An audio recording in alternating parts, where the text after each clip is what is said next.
You cannot continue to reassess your worth and your image every time you get rejected.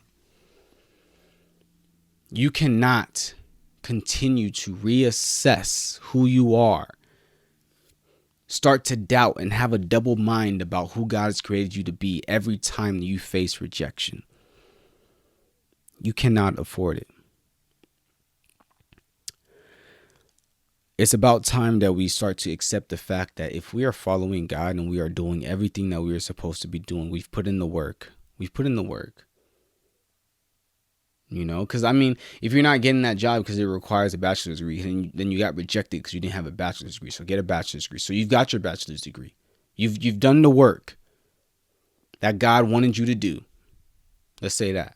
And you are following God. What all of this proves is that you can still get rejected.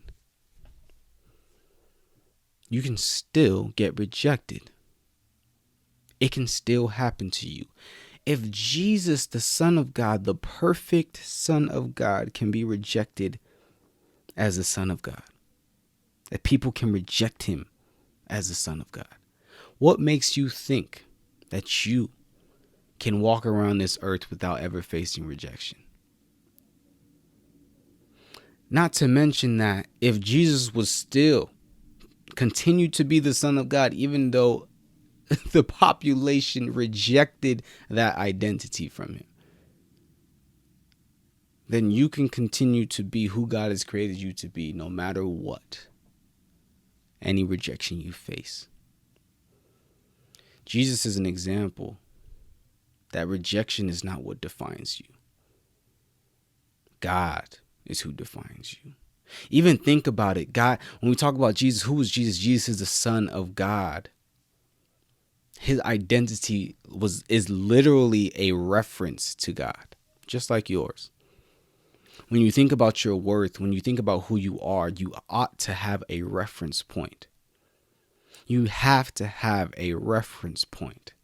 Because I'm going to tell you like this, when we talk about worth has to do with how much people value that. Gold is only a thing that is expensive because we all agree that it is expensive. If we decided that, hey, you know what, we don't care about gold no more, the gold market or whatever, the value would be nothing. And we wouldn't care because no one cares, right? So a lot of times we have that same, idea. Like if a lot of people aren't caring about me, a lot of people can reject me and throw me off to the side. And that must mean that I don't have value. But you have to understand this one thing. That would be the case if it wasn't for Jesus Christ. Because of this, God already set the market. And I said this before. When Jesus Christ died for your sins, you were bought with a price. He placed value on you. Now, at any point in your life, I don't care, after you've sinned, after you've rejected, after you've failed, after you've been compared to somebody and you feel like you've lost in a certain type of aspect, it doesn't matter. You have to understand that on your worst day, after you've done everything terrible, you are still not less valuable than the death of Jesus Christ. The death of Jesus Christ is still how valuable you are. Because while we were yet sinners, Christ died for us. While we were dirty, down, low, Christ died for us.